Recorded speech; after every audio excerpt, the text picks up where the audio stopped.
todos, né? Agora começa a matéria mesmo de UVIT, essa é a parte mais básica e mais importante para poder começarmos a desvendar mistérios.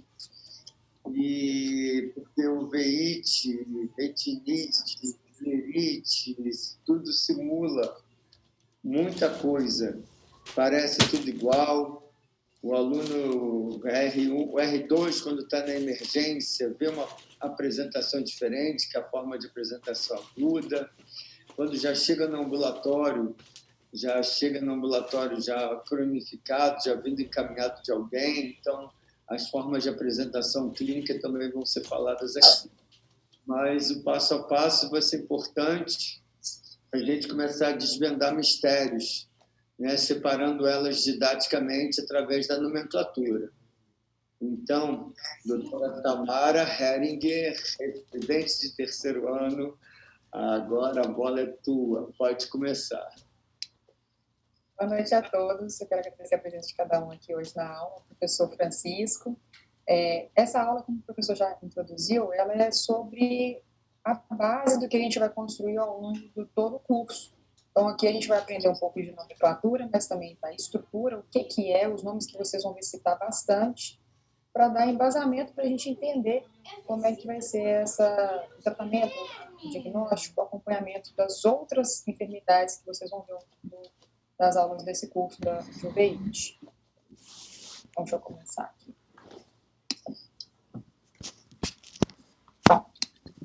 Para a gente iniciar com definição de UVIT, eu coloquei essa imagem aqui ao lado, vai em vermelhinho, porque é o que eu gostaria onde tivesse mais atenção de vocês. A UVIT, ela é uma inflamação do trato uveal, que é a túnica média ou vascular do olho, ela engloba a íris, o corpo ciliar e a coroide. Os processos que afetam secundariamente englobam as camadas de contiguidade, então a gente pode ter uma retina, uveit, a esclero, uveit, de acordo com o tecido adjacente envolvido naquela inflamação inicial. Como histórico... Volta anteriormente, essa questão de você tem como passar o mouse em cima. Eu não sei se aparece para vocês? Aparece. O cursor do então, mouse. Aqui. Dividindo em úvea anterior, úvea posterior. Eu vou definir isso melhor nas imagens à frente. Deixa eu só passar meu mouse. E essa questão da retinoveite, escleroveite, por que acontece isso? Bom, o processo inflamatório inicial ele vai ser um acometimento desse trato uveal, onde vai vir essas células inflamatórias de início desse quadro. Se eu tenho um quadro inflamatório na retina, por exemplo, o quadro de toxoplasmose, que começou com aquele foco naquela região da retina ou da coroide. Então, córeo-retinite. Então, são os tecidos adjacentes que vão ter o acometimento dessa reação inflamatória por contiguidade. Isso. Então, anatomicamente, nós dividimos didaticamente em 3 camadas. Mas como elas são muito interligadas, porque o olho é muito pequeno, então, por uma extensão um pouquinho maior da reação inflamatória, acaba acometendo outra camada. Então, começa na úvea e vai para a retina, começa na esclera e vem para a úvea, começa na retina e vai para a úvea, ou acaba acometendo tudo junto. Enfim, o tamanho do olho faz com que, junto com a sua anatomia, as camadas serem muito próximas, fazer com que a gente tenha essa contiguidade de acometimento. Como histórico da uveit, na verdade, até de acometimentos oculares, a gente tem os primeiros registros em 2400 a.C., pela sexta dinastia egípcia, onde os primeiros médicos interessados em doenças oculares fizeram seus primeiros registros. O papiro de Ebras, em 1500 a.C., ele é um manual de tratamento de doenças oculares, inclusive as uveites. Hipócrates, na Grécia, de 460 a.C., Galeno, em Roma, em 131 a.C., Aedes do Império Bizantino. Já Ives, na França, 1667, ele escreveu hiperemia, lacrimejamento, afotofobia, dor e miose. E eu quero ressaltar isso aqui porque esses são os sinais que vocês vão encontrar muito em ambulatório, emergência, e também a base do que a gente vai usar durante essa aula aqui para descrever os acometimentos que a uveíte leva ao quadro ocular do paciente. Adam Schmidt, na Áustria, em 1759, introduziu o termo irite, que é a presença de células inflamatórias em câmara anterior. Na França, Bernard iniciou o termo ciclite, que é a inflamação do corpo ciliar, e Fuchs, em 1889, definiu ciclite pura, só existe na forma crônica, com precipitados ceráticos e opacidades vítreas, e inflamações agudas são iridociclites, que é quando tem envolvimento tanto de células inflamatórias em câmara anterior, quanto acometimento do corpo ciliar também. Em 1830, a gente tem a dilatação da pupila com a beladona, isso se torna terapia de base de sangrias e purgantes, isso já tem, e os opiáceos para o tratamento da dor. Em 1950, os corticosteroides, que são bastante utilizados no tratamento das uveites, e em 1987, o Grupo Internacional de Estudo das Uveites, como o início aí dessa organização, que a gente vai trabalhar um pouco mais a seguir. Posso passar, professor? Bom, na vascularização do trato uveal, ou túnica média ou vascular, que é onde a gente vai tratar, vai lidar com esse assunto aqui, eu vou tentar fazer essa introdução para vocês entenderem que é aí que tudo acontece. E os tecidos adjacentes é que vão ser acometidos e levar às lesões que vão desenvolver os sintomas do paciente. Bom, na camada externa, a gente tem uma camada externa mais fibrótica, uma média vascular e interna sensorial do globo, né? A estrutura vascular pigmentada contém nervos, tecido conjuntivo de sustentação e os melanócitos. A irrigação do globo anterior vai ser pelas artérias ciliares posteriores longas e artérias ciliares anteriores. Vou tentar passar o cursor do mouse aqui. As artérias ciliares anteriores, vocês vão vir aqui de cima, aqui embaixo, as artérias ciliares anteriores. As posteriores longas, então elas vêm dessa região, vão atingir essa região anterior, conectando com as artérias ciliares anteriores. Tem alguém com o microfone? As artérias ciliares posteriores longas vão se comunicar com as artérias ciliares anteriores, formando o círculo anterior médio maior da íris. E as posteriores, que estão aqui no fundo, vão fazer a irrigação, a nutrição da coroide. Então, aqui eu consegui um desenho um pouco mais prático para a gente entender.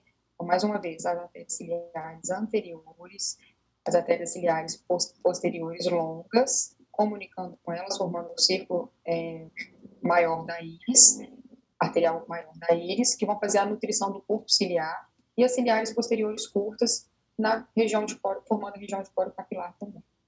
Então, nessa imagem... Slide, só um minutinho. Voltando o slide. A decoreba da prova do CBO, que cai a pegadinha. Qual é, hein? Geralmente é sobre as irrigações, do que nutre aonde. Cai pra caramba. Quem já fez prova do CBO... Então, vou mais uma vez. As artérias ciliares posteriores, né? Longas, irrigam aqui na frente. Não é isso? As curtas, aqui atrás, na região de poro capilar, coroide. Está chegando atrás do olho, não é isso? Isso, aqui as posteriores. Opa, cadê meu mouse? Aqui. As posteriores curtas. E aqui as longas que vêm irrigar aqui na frente com as artérias ciliares anteriores. Então, isso cai na prova. Fazendo irrigação anterior. É isso. Quem irriga a anterior, isso cai super na prova. E todo mundo erra. Não, a gente erra, né? Todo mundo vai fazer a prova. Ninguém vai mais errar, porque agora todo mundo já está sabendo. Hein? Isso. Decoreba, hein, gente? Daí cai na prova todo mundo. Já a drenagem venosa, essa imagem para a gente poder entender também. A mesma coisa, gente, olha só. Deixa eu pegar meu mouse aqui de novo. Então, aqui, ó, ciliares posteriores curtas, irrigação posterior, coroide, coro capilar. Ciliares posteriores longas, vão fazer esse trajeto, encontrar com as ciliares anteriores e formar um círculo maior da íris, nutrindo o corpo ciliar e a irrigação. Vocês estão conseguindo ver bem minha imagem? Teve uma imagem falando que estava com a internet ruim. E a drenagem vai ser feita pelas veias vorticosas, então aqui em azul. Posso passar, professor? Pode. Bom, agora a gente vai para os critérios de classificação da nossa aula aqui para frente, também dos tratamentos seguintes, das aulas seguintes de uveíte. O Standardization Uveitis Nomenclature Working Group, de 2005, ele é um consenso para relatar os dados clínicos das uveites, e a gente vai categorizar tudo isso agora, em terminologia de diagnóstico, classificação de inflamação. Dentro dessa classificação, ela vai ter as divisões em anatômica, patológica, apresentação clínica, graduação da inflamação ocular, a etiologia e a graduação da intensidade, formulação de apresentação clínica e padronização dos resultados. Como classificação anatômica, nós temos a uveíte como um tipo anterior, intermediário, posterior e a panveíte. A uveíte anterior, o sítio primário de acometimento é a câmara anterior, e isso inclui irite, iridociclite e ciclite anterior. Então, inflamação de íris, corpo ciliar e reação inflamatória em câmara anterior. Na uveíte intermediária, o acometimento do sítio principal, né, é o vítreo. Então, a gente inclui a pars planitis, a ciclite posterior e a hialite, que é a inflamação da membrana hialoide. Na uveíte posterior, a gente vai ter o acometimento de retina e coroide, podendo ter um quadro de coroidite focal, multifocal ou difusa, coreo-retinite ou retinocoroidite ou retinite. A panveíte vai ser um aglomerado disso tudo, de acometimento, né? Tanto câmara anterior, vítreo, retina e a coroide. Na uveíte anterior, eu coloquei essa imagem, é um grande aumento, onde está em vermelho a gente tem o acometimento da uveíte anterior, que é a íris, vou passar o mouse aqui por cima. Então, a gente tem a íris, vai vir para cá, corpo ciliar e a pars plicata e pars plana. Vai levar um quadro de uma irite, ciclite ou iridociclite. Então, essa imagem, a gente tem uma imagem do corpo ciliar após um processo exudativo. E aqui, uma membrana ciclítica, ela se estende a parte do corpo ciliar e cobre a parte posterior da lente do cristalino, e isso pode provocar um descolamento de corpo ciliar. E esse descolamento do corpo ciliar, por sua vez, provocar uma hipotonia, porque lembrando, o corpo ciliar é quem produz o humor aquoso, né? E essa hipotonia é um quadro de phthisis, que é a atrofia do globo ocular. Ainda no uveíte anterior, essa primeira imagem é um esquema de um exame de gonioscopia, em que a gente tem uma sinéquia anterior periférica. Então, essa adesão iriana, ela é resultante de um processo exudativo que aconteceu, um processo inflamatório, uma irite, uma ciclite, no trabeculado, ali no ângulo da câmara anterior. E aí fica com essa cicatriz, entre aspas, desse processo iriano, essa aderência iriana nessa região. Na figura 2, ao lado, essa é como se essa sinéquia fosse uma sinéquia em outra região, né? Essa primeira em região da câmara anterior, na região de trabeculado, uma sinéquia anterior com endotélio corneano, e na figura 2 é quando essa sinéquia acontece posteriormente, na cápsula anterior do cristalino, e caso ela aconteça de forma a ser 360 graus, isso vai dificultar a passagem do humor aquoso para a câmara anterior, então ela fica com esse aspecto de que está enturgecida, né? E isso pode levar a um quadro de glaucoma, por essa dificuldade da passagem do humor aquoso. Desculpa interromper. Histopatologicamente falando, o que acontece para que a íris se grude em outra estrutura? A reação inflamatória... Quanto no cristalino, que é a sinéquia anterior e depois vai ter a posterior. O processo inflamatório, ele gera o quê? Uma alteração nos íons, nos elétrons. Então, a carga elétrica da membrana celular deixa de ser positiva e se torna negativa. Então, o positivo com o negativo, um atrai o outro. Então, eles se grudam. E é resultante desse processo inflamatório, alteração dessa carga elétrica, que faz essa aderência iriana, tanto em cápsula posterior do cristalino, quanto em endotélio corneano, a gente visualiza na gonioscopia, né, vendo essas sinéquias anteriores, ou na exame da biomicroscopia, que a gente faz esse corte óptico fininho do feixe luminoso e percebe essa inturgescência na íris, ou só as sinéquias posteriores pontuais mesmo, residuais, não necessariamente gerando a íris em bombeio. Aqui é um exemplo prático, fotos reais mesmo, né, do quadro de irite na figura número 1, na 2, uma irite hemorrágica, na 3, uma iridociclite com hipópio. Esse hipópio a gente vai discutir um pouquinho mais, mas é a deposição dessas células inflamatórias em câmara anterior, E a gente vai quantificar isso no exame do paciente, né? Quantos milímetros usado esse hipófio. Nessa imagem está ruim de ver, mas existem os PKs endoteliais, que são essas células inflamatórias, vou discutir um pouquinho mais sobre isso também. E como resultado dessas sinéquias posteriores que eu citei anteriormente, não necessariamente fazendo esse 360 evoluindo para uma íris em Bombay, mas pregando esses pontos da íris em cápsula anterior cristalina. Na uveíte intermediária, a gente tem, eu circulei em vermelho, o acometimento de pars plana, pars planite, é uma uveíte periférica. A pars plana, a retina periférica, tem inserção da hialoide posterior e base vítrea. Lembrando que a base vítrea ela é anterior, tá, gente? Por mais que a gente pense no vítreo, né, posterior, nervo óptico, mácula, não. A base vítrea é lá anteriormente, perto da pars plana e aorta cerrada. Frequentemente, ela apresenta alteração vascular retiniana periférica e até edema macular. Então, nesse caso aqui, a gente tem um acometimento uma evolução da uveíte intermediária com esses sinais de são os snowballs e os snowbanking. Os snowballs são os agregados celulares inflamatórios no vítreo anterior, vou circular aqui, né? A gente vê esses agregados de células inflamatórias, processos inflamatórios, fibrina, isso com a deposição grosseira evolui para essa snowbanking, que são mais densos, uma deposição mais densa desses agregados sobre a parte plana e aorta cerrada. E aqui é a evolução que eu citei para você sobre o edema macular, essa é a imagem de OCT, a gente vê essas formações císticas na região de mácula, com presença dedutível de líquido. A uveíte posterior, o acometimento acontece na coroide, retina e vítreo.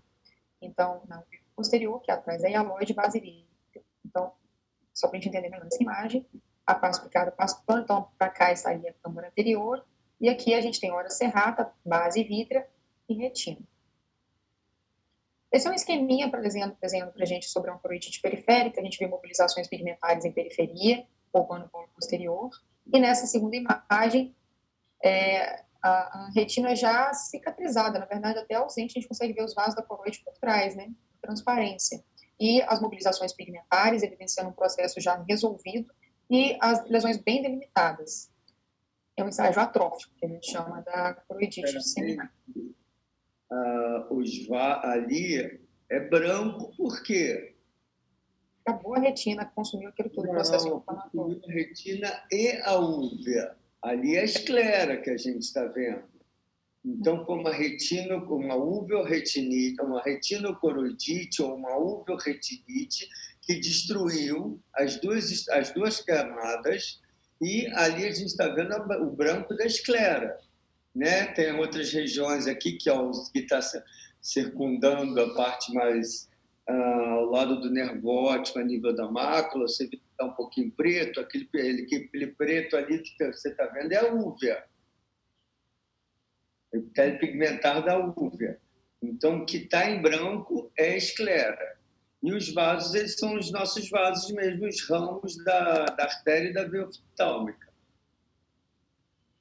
Muito bem. Aqui eu trouxe um exemplo real, né, já que ele foi um esquema.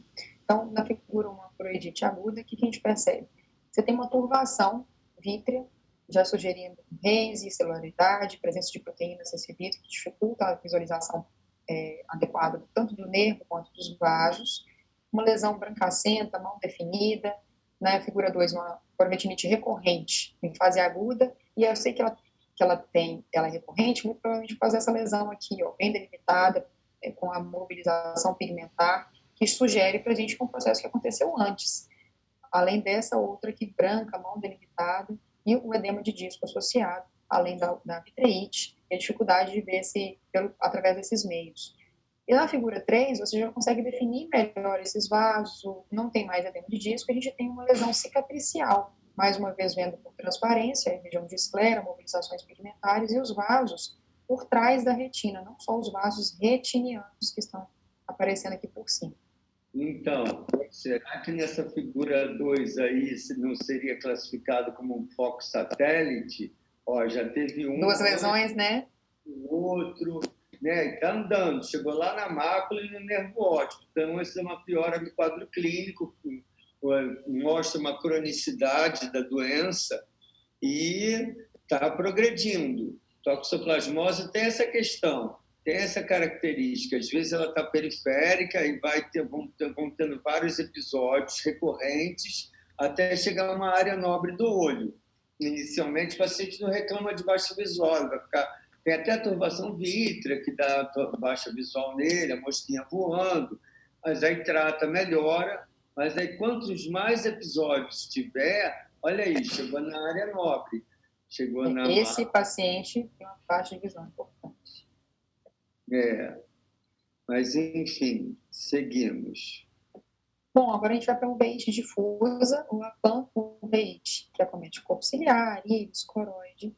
E nesse paciente, a gente tem uma retinografia de um paciente com retinografia simples, né, apresentando um aumento da celularidade vítrea. Então, ou seja, tem uma turbação aqui, uma dificuldade para ver esses vasos, ver as estruturas da retina, moderada, um edema de papila discreto, mácula com edema, e múltiplas lesões acinzentadas, cinza amareladas, né, em aspecto exudativo, na periferia, então aqui, polo posterior, mas também tem periferia, múltiplas lesões, e esse é um quadro de uma coroidite multifocal, iniciado o tratamento, não colocou outra foto, mas é importante a gente perceber que o acometimento nesse caso, ele é de todas as estruturas da uve, tanto irite, iridociclite, corpo ciliar, retina, coroide, e a coroidite multifocal é um exemplo de uveíte, pan-uveíte idiopático. Essa é uma imagem... Voltando. Aí nós só temos a retinografia, né? Não dá para dizer que é, sendo assertivo, que é uma pan-uveíte, porque a gente não tem uma ultrassonografia, nem tem uma foto do segmento anterior, mostrando também o acometimento do segmento anterior, como a uveíte anterior, com precipitados ceráticos, né? Então, dá para ver aí só que ela tem um acometimento posterior.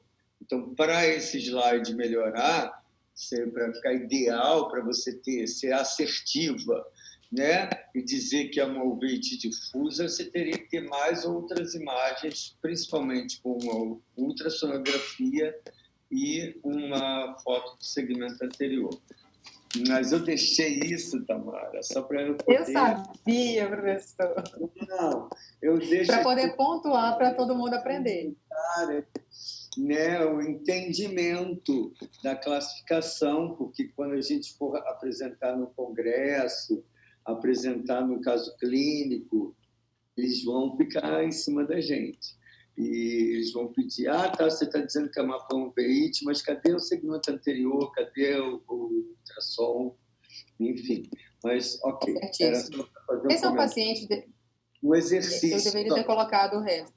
Esse é um paciente, eu coloquei aqui o artigo aqui embaixo para vocês poderem conferir depois, em que realmente não existe registro de imagem da uveíte anterior, só a descrição do atendimento inicial, contando que tinha reação inflamatória, presença dos precipitados ceráticos e a injeção ciliar. Mas, realmente, para melhorar e mostrar um quadro de pan-uveíte, a gente tem que colocar mais imagens. Uhum. Nessa imagem, são as mudanças terminais na uveíte, no caso de pan-uveíte, mostrando o acometimento difuso retiniano, né, com a gliose retiniana difusa. Muitas vezes você não vai ver aquele quadro agudo inicial, mas você pode ver sequelas disso. E essa seria uma sugestão de que esse olho já teve algum passado ali inflamatório importante. A gente viu uma lesão pigmentada superior, essa área de gliose difusa. Então, isso conta uma história pregressa de uveíte nesse paciente.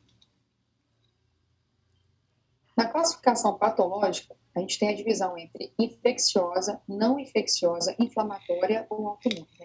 Entre as não infecciosas como inflamatória ou autoimune. Nas infecciosas, a gente tem a divisão entre granulomatosa e não granulomatosas. E os precipitados ceráticos vão estar presentes como conglomerados de células inflamatórias aderidas ao endotélio corneano. Nas uveites granulomatosas, esses PK são tipo Mouton Fett, que são linfócitos e mastócitos, predominantemente grandes, de aspecto acinzentado, presente no quadro, por exemplo, de tuberculose, toxoplasmose, lepra, toxocaríase, uveite fúngica. Nas uveites não granulomatosas, esses PKs eles são finos e acinzentados, desculpa, finos e brancos, formados por neutrófilos e linfócitos e alguns pigmentos, mais comuns em herpes, varicela, CMV, a sífilis, HPLV, as arboviroses. Essas imagens aqui tá um pouquinho difícil de ver, mas o interessante é que vocês percebam a diferença morfológica entre eles. Porque realmente o Multon Fett ele é bem mais fácil de perceber, porque ele é grande, ele é um aglomerado maior. E os PKs finos e brancos são mais discretos. Então, é treinar bastante o olho para conseguir diferenciar as duas estruturas. Esse é um esquema para a gente poder aprender a olhar para os precipitados ceráticos, que é um feixe luminoso, um pincel luminoso na lâmpada de fenda, que você pode ver tanto por iluminação direta do endotélio corneano, quanto pela retroiluminação quando você faz o campo amarelo, jogando a iluminação direta na íris e vendo pelo contra-reflexo o endotélio corneano, os precipitados ceráticos no endotélio. E esse é um corte histológico visto na microscopia especular da córnea. Então, aqui é o epitélio corneano, embaixo a gente teria a membrana de Baumann, aqui todo o estroma corneano, e o endotélio, que seria só essa partezinha final, com os precipitados ceráticos do tipo Multon Fett, que são os mastócitos aglomerados aqui nessa região do endotélio corneano. E esse é o triângulo de Alt, que a gente descreve bastante, que é característico dessa deposição desses precipitados, sempre nessa formação em triângulo. Por quê? O que acontece? Quem pode responder isso? Hein? Vou apertar Por que esse triângulo de Alt? Vai ter que ser você mesmo, então, Tamara, porque os outros estão ruins. Bom, eu estou um pouco decepcionada, porque eu sei que eu já expliquei isso para algumas pessoas. Mas vamos lá.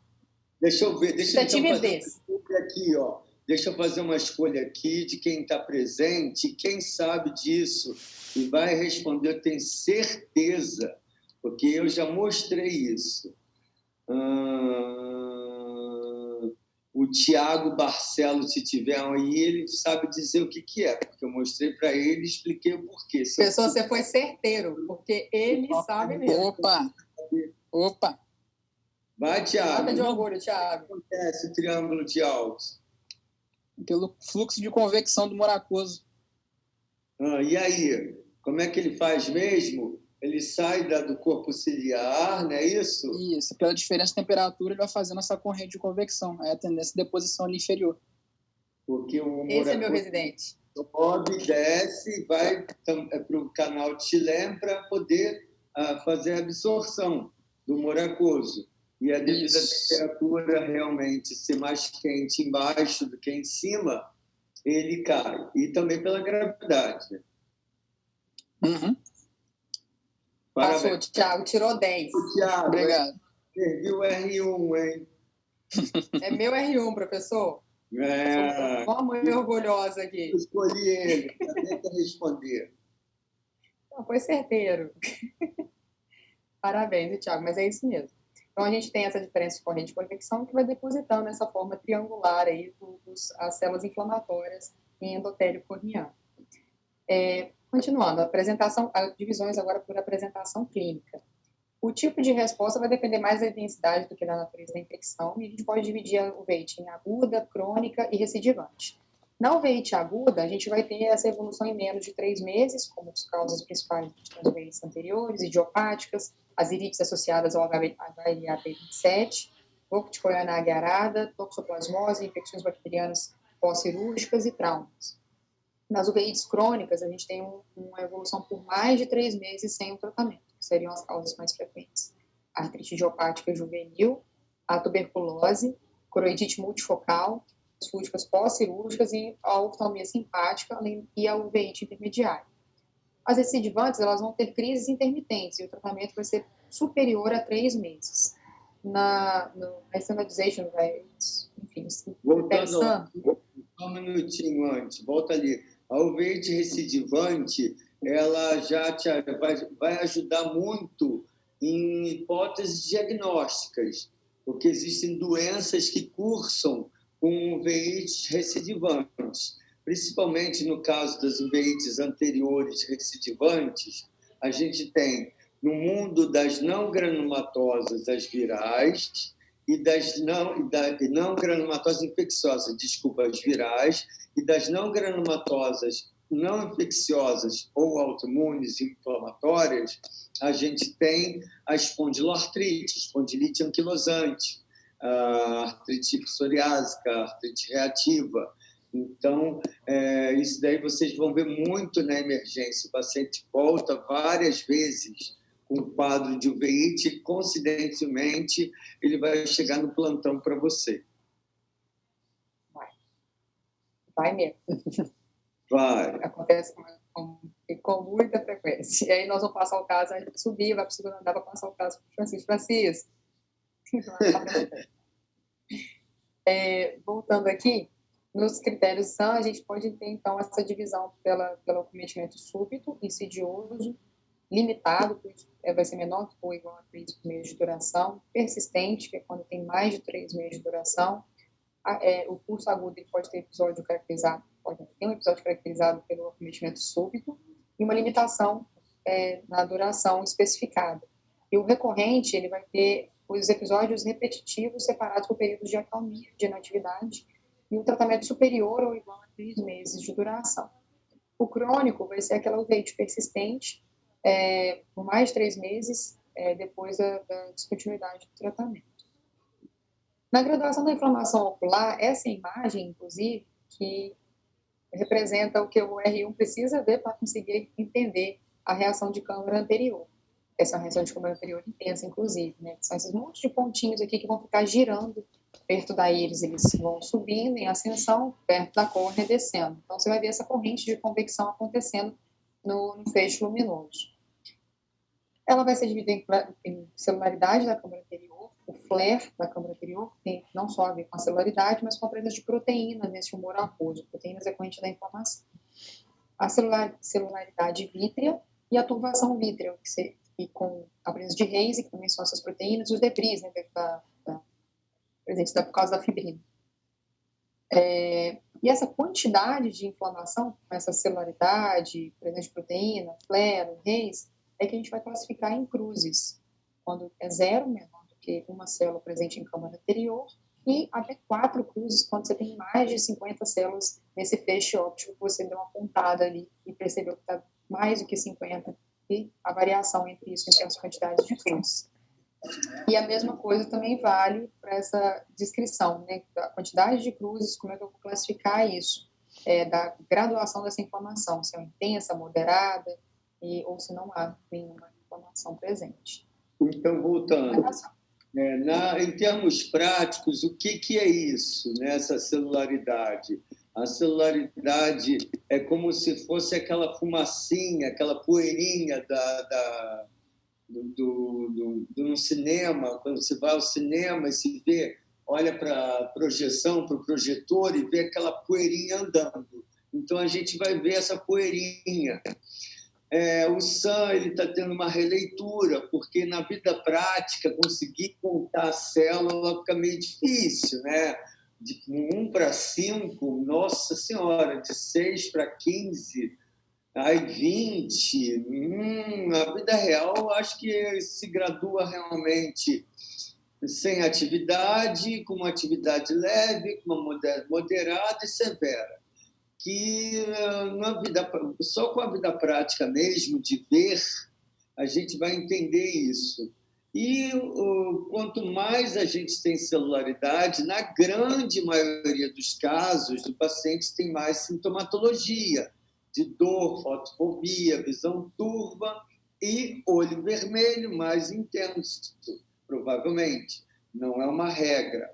Mas, então, essa questão da graduação da inflamação ocular, no novo SAM que vai sair, ele fala dessa diferenciação do não, sem atividade, de uma atividade leve, de uma atividade moderada, uma severa, mas num contexto geral, de queixa clínica, de acuidade visual e de aspecto do próprio hiperemia ocular, da vermelhidão que você vai citar depois. Bom, na classificação etiológica, a gente vai ter a divisão entre as infecciosas, podem ser causadas por protozoários, toxoplasma, toxocarisas, virais, herpes, zoster, CMV, HTMV, o Epstein-Barr e as arboviroses, ou bacterianas e fúngicas. As não infecciosas, a gente tem as traumáticas, uveíte, oftalmia simpática, doença de BC, lúpus, artrite reativa, AIJ, que é a artrite idiopática juvenil, psoríase, espondiloartrite, sarcoidose goianária arada e a idiopática, como, por exemplo, aquela que eu citei da proidite multifocal. Então, Bom, aqui é um exemplo de... Voltando, desculpa. Isso aí é um resumão, né, das doenças infecciosas, que são muito mais do que essas, e das não infecciosas. E a questão levantada aqui, a questão que eu quero levantar nas infecciosas, a vacinação para febre amarela tem paciente que desenvolve o VIH. Tá? Tomou a vacina da febre amarela, desenvolve o VIH. Não é por causa da febre amarela, não. É da vacinação. Outra, nas não infecciosas, a artrite reativa entra como a antiga síndrome de Reiter. Então, caiu em desuso o falar de síndrome de Reiter, porque quando a gente falar de espondiloartrite, vocês vão entender melhor. E idiopática. Idiopática, ou ela é uma doença do olho, né? Uma doença do olho que está ainda sem um diagnóstico sistêmico, ela está abrindo no olho, ou é tudo aquilo que a gente ainda não consegue fazer diagnóstico. Porque idiopático, em 1980, fazia parte de 45% das doenças uveíticas.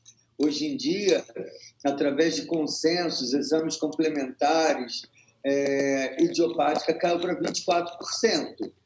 E muitas das vezes o paciente abre a doença no olho, ele é tratado com uma imunossupressão, ela não é uma doença infecciosa, ela é uma não infecciosa, mas a gente não tem uma apresentação ainda sistêmica.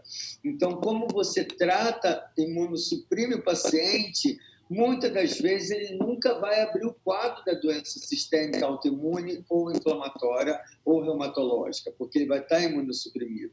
Ou ele pode abrir o quadro por falha da imunossupressão que você escolheu e ele abre sistemicamente. Ou também tem o outro lado, a doença autoimune, inflamatória, reumatológica, e ela se apresenta de uma forma tão agressiva que o paciente passa a ter manifestação sistêmica. Então, inicialmente, ela é classificada como idiopática, mas idiopática é tudo aquilo que a gente ainda não consegue fazer diagnóstico.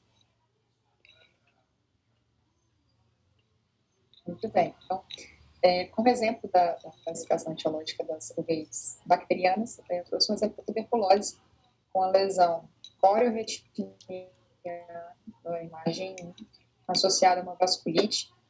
A vasculite, eu imagino que a gente consiga ver melhor aqui, por exemplo, ainda que tenha a diferença das imagens, você percebe que tem uma dificuldade maior de visualizar esse mesmo vaso, comparado com essa outra imagem da retinografia depois do tratamento. A vasculite a gente vai perceber no fundo de olho como esse vaso um pouco mais branquinho, com uma bainha inflamatória ao redor dele. Microangiopatia, estrela macular incompleta. Deixa eu circular. E essa resolução completa depois do tratamento, aqui já está tudo cicatrizado, e você já tem uma transparência maior e melhora também dessa vasculite.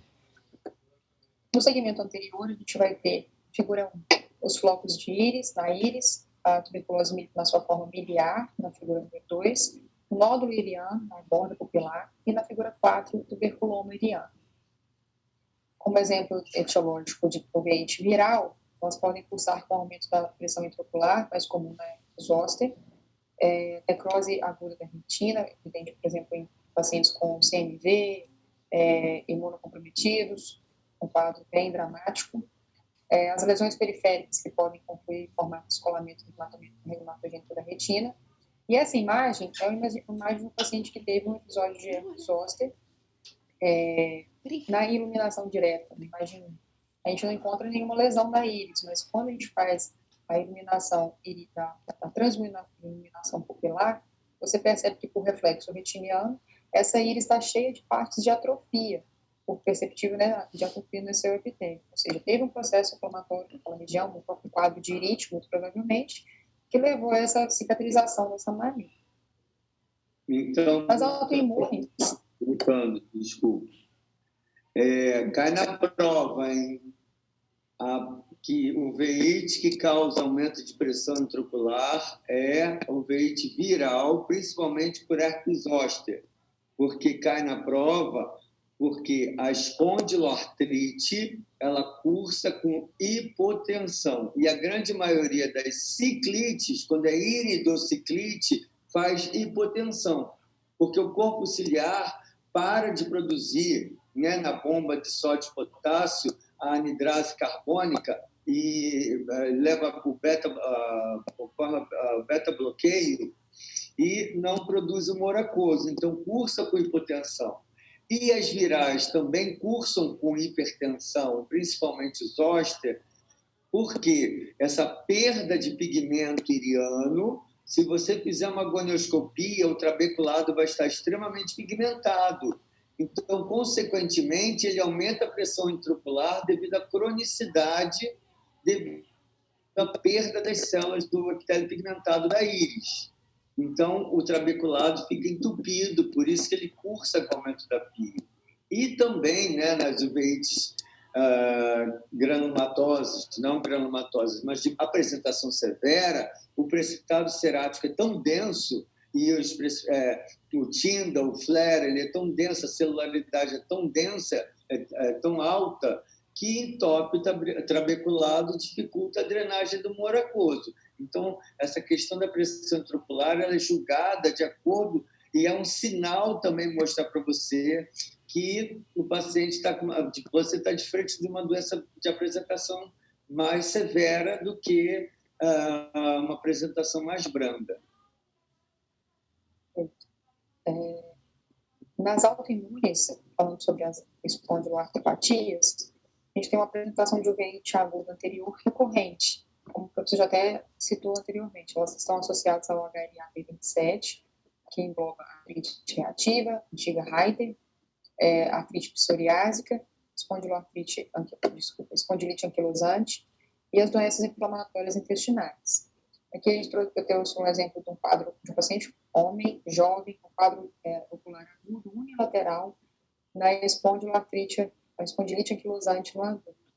E no paciente na figura 2 aqui ao lado, o hipócrito de células na câmara anterior e os precipitados ceráticos em endotélio, que está difícil de ver nessa imagem, mas aqui você vê nessa imagem não está escrito sobre esse depósito pigmentado dos pigmentos irianos na cápsula anterior cristalina, mostrando que isso já aconteceu antes, em algum momento, provavelmente, ou seja, um sinal de recorrência, de que você já teve um processo inflamatório nessa câmara anterior, uma irite, em que essas sinéquias se romperam, mas está acontecendo de novo. A gente está aqui com outro quadro então, inflamatório, com a presença do hipópio e essa irite associada aqui. Hipópio, desculpa, Tamara, sobre essa questão de você olha o olho do paciente e ele está numa atividade, mas a pupila está regular, não tem sinéquias. Se dilatou, então o paciente está cheio de pigmentos no cristalino, então mostra que ele teve veite recorrente.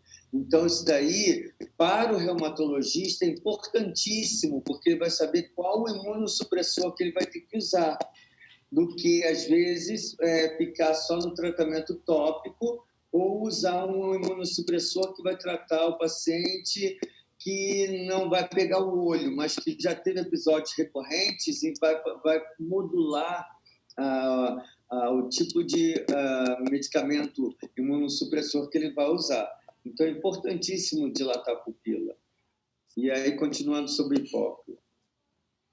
Continuando sobre as uveites autoimunes, a artrite idiopática juvenil, a artrite reativa juvenil, ela é um quadro que o paciente vai apresentar, né? Porque é uma criancinha aqui, mas a presença de artrite em uma ou mais articulações antes dos 16 anos, e aí você apresenta como um quadro de uveite fria, anterior, principalmente em câmara anterior, uveite anterior, aguda e recorrente. Só que ela também pode ter os acometimentos de uveíte posterior e as sequelas disso podem ser muito graves quando a gente não inicia o tratamento ou o diagnóstico precoce do paciente. Né? Pode desenvolver catarata, hipotonia, glaucoma e até mesmo a atrofia ocular. Então, nessa criancinha, se a gente olhar, a criancinha já é até estrábica, né? Essa criancinha já teve episódios recorrentes. Essa característica de uveíte fria, que a gente chama subclínica ou subvalorizada, ela tem uma melhora espontânea. Muitas crianças de um nível social mais baixo, ela não tem acesso ao oftalmologista, então elas ficam desenvolvendo uveíte de repetição e já chega assim estrábica. Por quê? Porque ali já provavelmente aquela pupila está branca, né? Aquela pupila branca já tem uma catarata branca, de vários episódios uveíticos. Ou muitas das vezes ela vai ao pediatra e o pediatra passa um colíriozinho para a criança de olho vermelho que pensa que é uma conjuntivite alérgica, ou vai no balconista da farmácia, né, que passa o colírio, um corticoide, ou vai à emergência e a gente não percebe porque não tem, como ela é fria, a criança não chega com o olho vermelhão, a gente às vezes está no quadro inicial da uveíte e a mãe é preocupada quando uma criança de um bom padrão social, né, ou uma mãe muito esclarecida leva a criança e a gente na emergência confunde e trata como uma conjuntivite e a criança vai embora e fica tendo episódios recorrentes. Então é muito frequente a gente observar em hospitais de referência, né, que chegam crianças assim. Porque quando lá no Oculistas, vocês vão ver, ou lugares que trabalham com emergência oftalmológica, Souza Guiar, Miguel Couto, você pode ver já mesmo na fase aguda. E quanto mais dias de plantão você faz, né, Tamara, você já fez isso. Você pegou o paciente na segunda, você suspeitou de uma conjuntivite viral.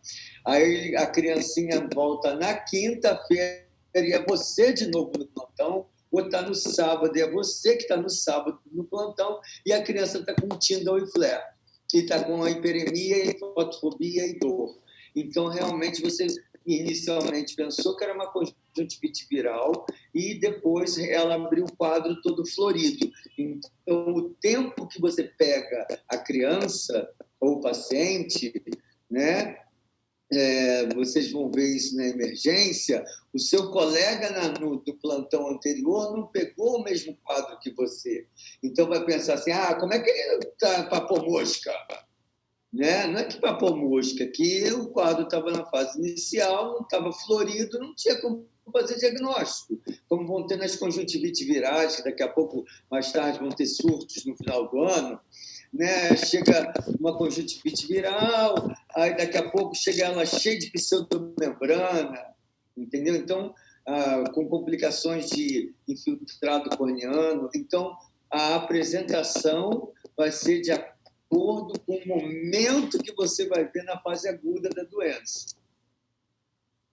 E o plantão no CEPO é bom porque você vai passar o plantão para você mesmo também. Então, você vai ver esse paciente de novo e você vai ter a oportunidade de acompanhar essa evolução e aprender com isso também. Então, é bem isso mesmo. Esses exemplos que o senhor citou é o R2 inteiro do CEPO.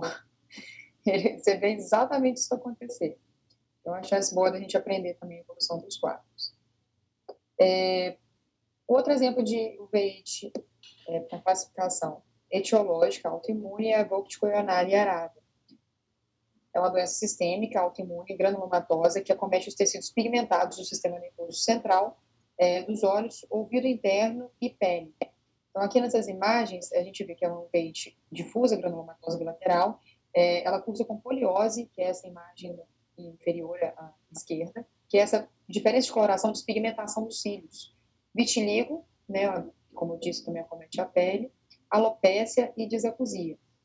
Então, os possíveis achados no fundo de olho são descolamento de retina exudativo, hiperemia, um edema de disco e a despigmentação difusa da coroa de fundo de olho e pôr do sol, como está escrito evidenciado na imagem à direita superior. Aqui, deixa eu circular com o meu mouse. Aqui. Dentre a classificação... Voltando. Não, tudo bem. Depois a gente fala mais profundamente, porque eu me animei aqui, mas continua. Vai ter aula de arada, não vai, professor? Vai ter aula de arada. Hoje é só uma chamada geral. Essa aula que você fica se controlando, porque eu fico falando de todas as chamadas das aulas durante o curso. Isso, porque vai ter aula de arada, gente. Porque hoje o objetivo é desvendando mistérios, né? Então, é só instigar os alunos. Toda essa sequência que você está fazendo é muito interessante, porque, né, você já criou um universo anatômico, depois a apresentação patológica, aí então a gente já divide em duas, granulomatosa e não, infecciosa, não infecciosa, então isso tudo já vai afastando vai focando em qual exame complementar que realmente será necessário ser feito para poder ter um diagnóstico diferencial. É isso. Então, realmente, essa aula é super importante e depois vocês querendo ter acesso aos slides para rever, isso é muito importante, porque será, assim, meio que uma regrinha, né? Meio que matemática. O Sam criou uma forma propedêutica de investigação para o entendimento desse universo de doenças sistêmicas que tem manifestação ocular. Enfim, seguimos. Vamos lá. Agora a gente vai dividir as classificações em achados clínicos. E os principais achados são a injeção ciliar, a epidemia, cerotopatia em faixa, os nódulos irianos e retinianos e o hipópio. Essa primeira imagem, nesse primeiro slide, que eu falei sobre os achados clínicos, a gente tem a injeção ciliar e a hiperemia. Isso aqui é o que a gente mais vê como apresentação inicial. Muitas vezes é o que faz o paciente buscar o atendimento da emergência. Então, a gente tem que estar bem familiarizado com essa entidade. Então, a gente tem na primeira imagem essa hiperemia aqui, e na segunda, depois do início do tratamento. Então, já tem uma melhora relativa entre um quadro e uma imagem e a outra. A imagem ao lado só ilustrativa também mais colorida. E aqui um paciente com quadro de iridociclite. Então, você vê a hiperemia, né, associada a sinéquias posteriores aqui, onde eu estou circulando. Os precipitados seráticos são difíceis de ser avaliados aqui, mas, enfim, esse é um quadro florido de uma uveíte anterior, aqui para a gente poder ter mais um exemplo. Posso passar, professor? Aí é super tema, né, de diagnóstico diferencial. Olho vermelho é o que vocês vão ver na emergência, não é isso? Então, olho vermelho pode ser desde que a gente espera que seja no mundo da uveíte, que é a uveíte, a esclerite e a episclerite, como também pode ser conjuntivite viral, bacteriana, tracoma, pode ser conjuntivite alérgica, pode ser olho seco, né? Porque o paciente pode ter várias queixas. Então, os sintomas de cada olho vermelho são diferentes dos sintomas de outras doenças. Então, esclerite não dói tanto quanto uma esclerite, mas uma uveíte anterior dói muito, dependendo do estágio. Se for no estágio leve e moderado, o paciente já chega com fotofobia e dor, não aguentando. Então, realmente, o olho vermelho ele pode ser uma blefarite seborreica, que cursa como uma conjuntivite secundária.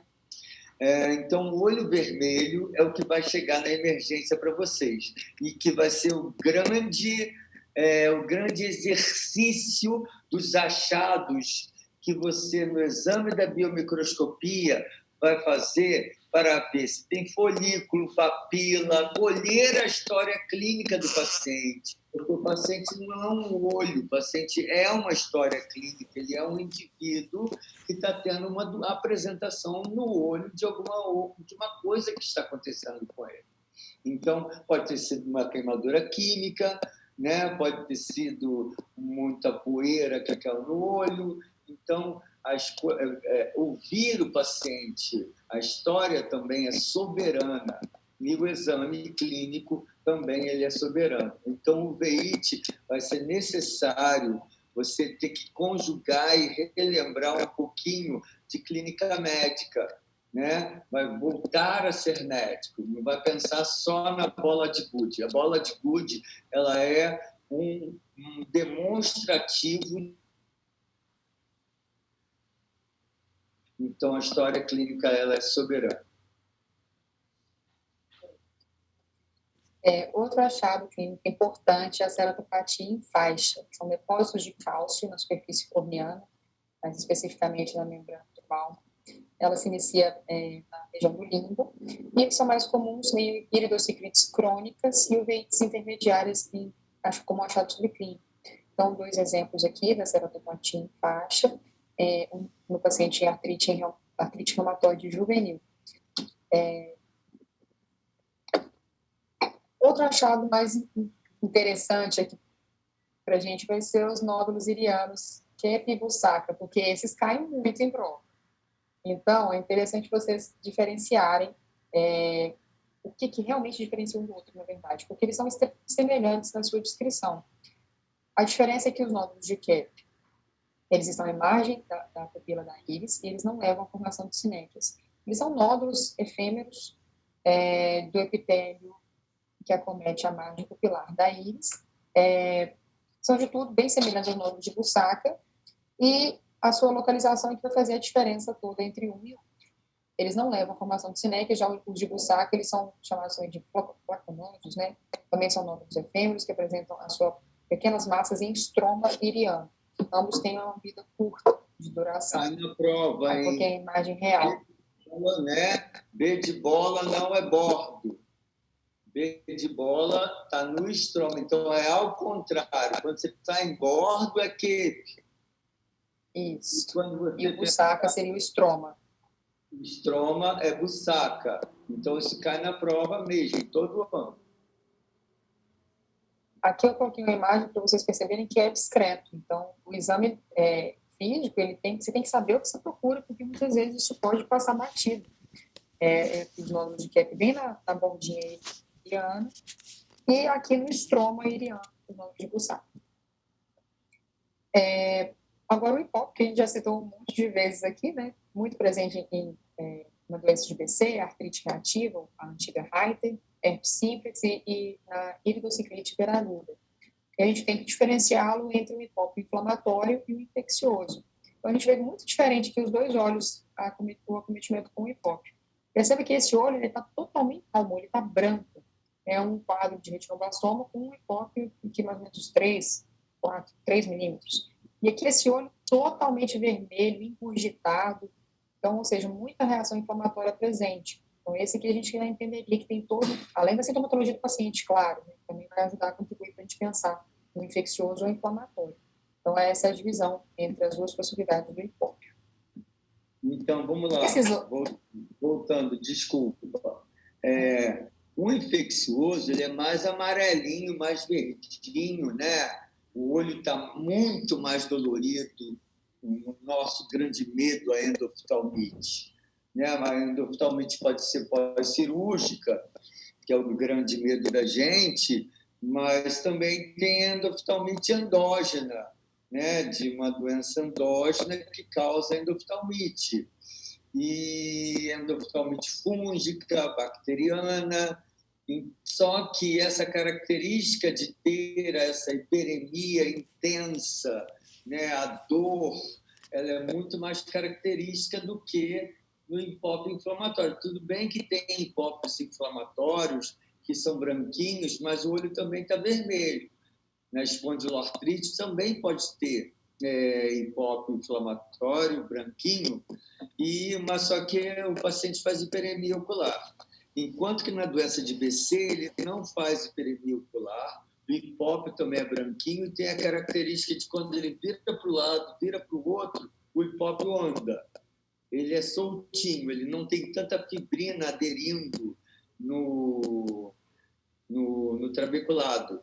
Então, são características que vocês vão aprender de acordo com o passar das doenças, quando forem apresentadas. E isso vai ajudando você também a pensar em qual diagnóstico esse paciente vai apresentar. O hipópio, ele apavora, né? O hipópio apavora. Olhar o hipópio já dá um desespero. E ainda mais... Todo oftalmologista tem medo. Ainda mais quando o hipópio, ele é um hipópio pós-operatório, não é infeccioso, mas você morre de medo de ser uma endoftalmite.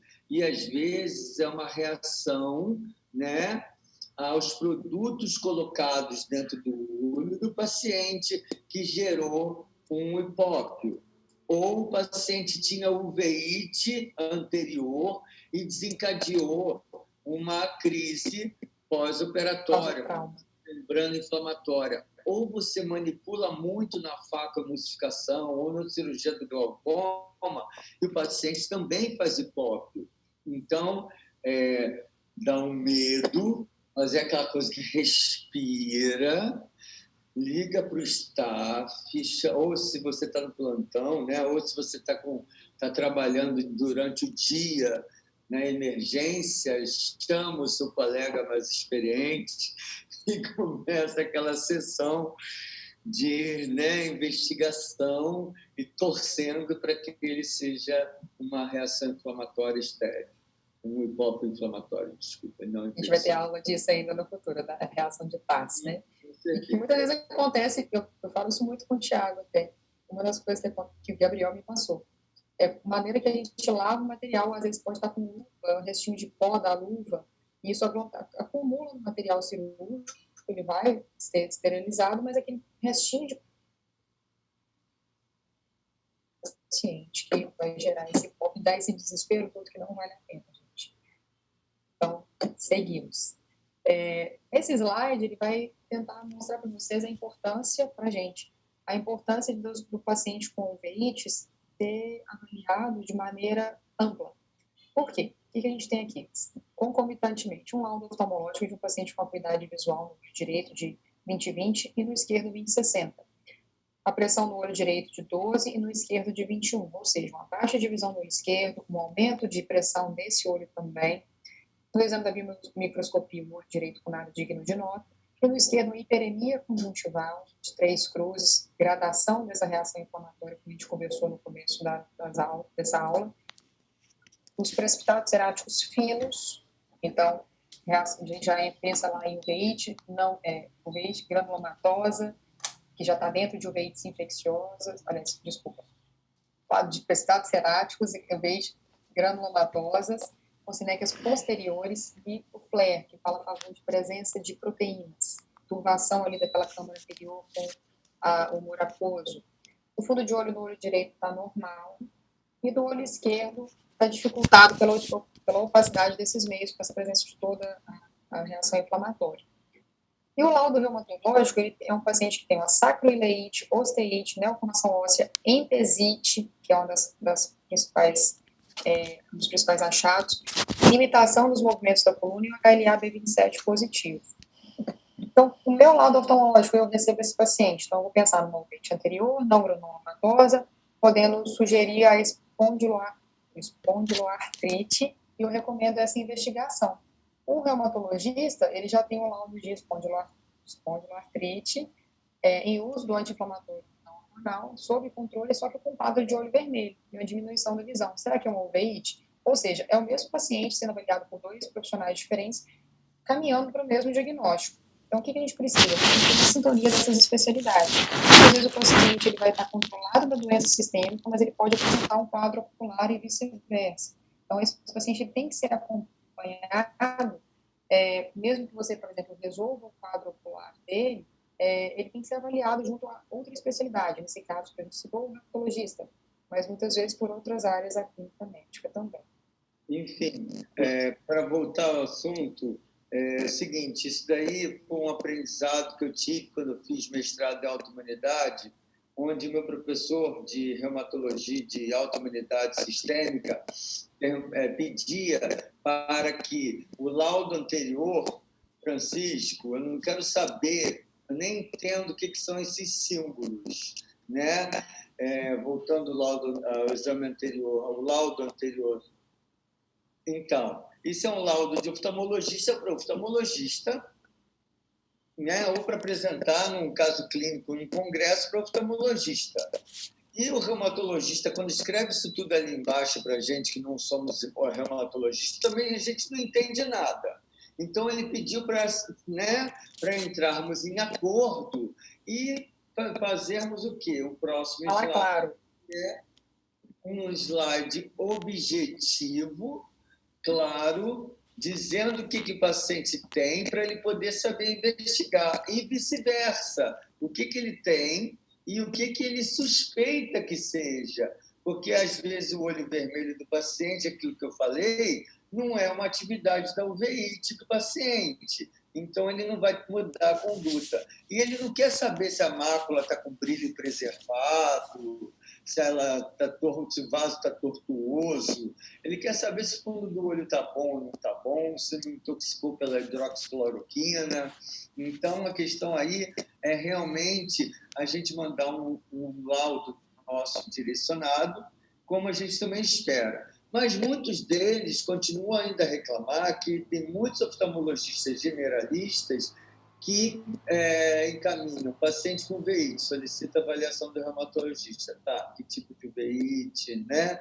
Aquilo que ela acabou de apresentar.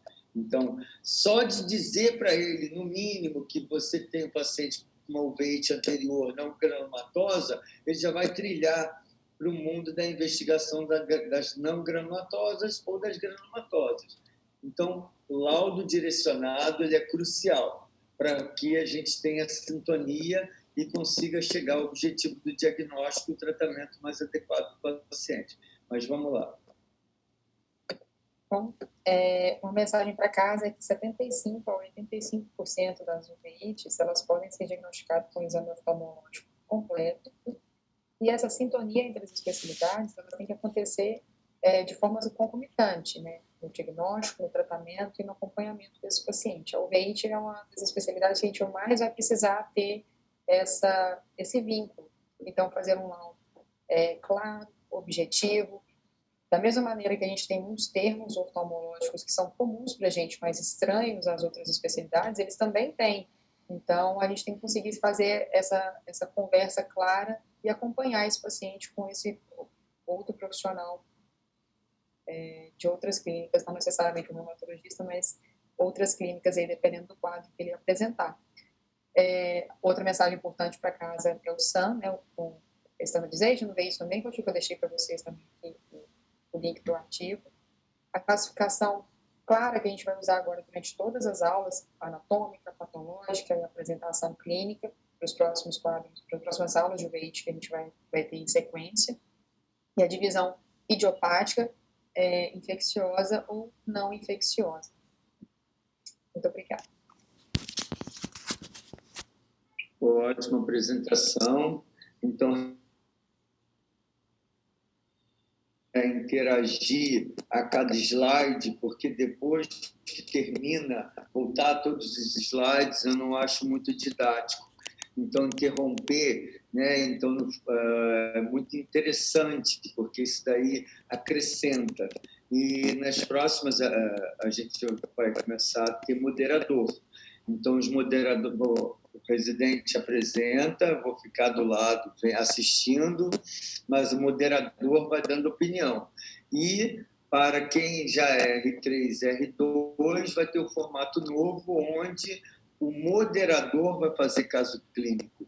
Então, é muito interessante colocar na vida real. A gente colocou alguns exemplos aqui da vida real, né? Então, o principal da vida real do levar de mensagem para casa realmente é o olho vermelho na emergência. Então, como lidar com aquilo ali? Como suspeitar? e como vocês verão na vida prática, eles vão experimentar essa questão de 3 dias depois, você no plantão, volta o mesmo paciente. E você suspeitou de uma coisa e o quadro florido. E volta mesmo. Porque incomoda, né? Não melhorou, porque se tivesse melhorado, ele não ia voltar, porque o médico não procura o médico, o paciente não procura o médico quando tudo está bem. Às vezes procura também, pessoal, a emergência ele tem de tudo. Tem uns que estão bem, mas são chatos, né? Que eles são preguiçosos e não tem o que fazer na vida e vão te perturbar no sábado, meia-noite, porque, né, está com uma coceirinha nos olhos. Há meses. Existe isso. E vocês também vão se preparar com isso. Existem também os bons que vão levar presente, né? Mas... Tem também. Falando em termos de doença e curso clínico de apresentação, eu acho que o SAM vai ajudar muito agora vocês abrirem um pouquinho mais a cabeça e verem que é difícil ver IT, mas dá para, com o tempo, né, Tamara? Quem era R1, quem vai virando R2, quem vai virando R3, quem vira fellow, vai vendo que com treinamento e vendo, vai aprendendo. E nós que trabalhamos muito com isso, né, dentro da minha própria sociedade de UBIT, a gente discute muito.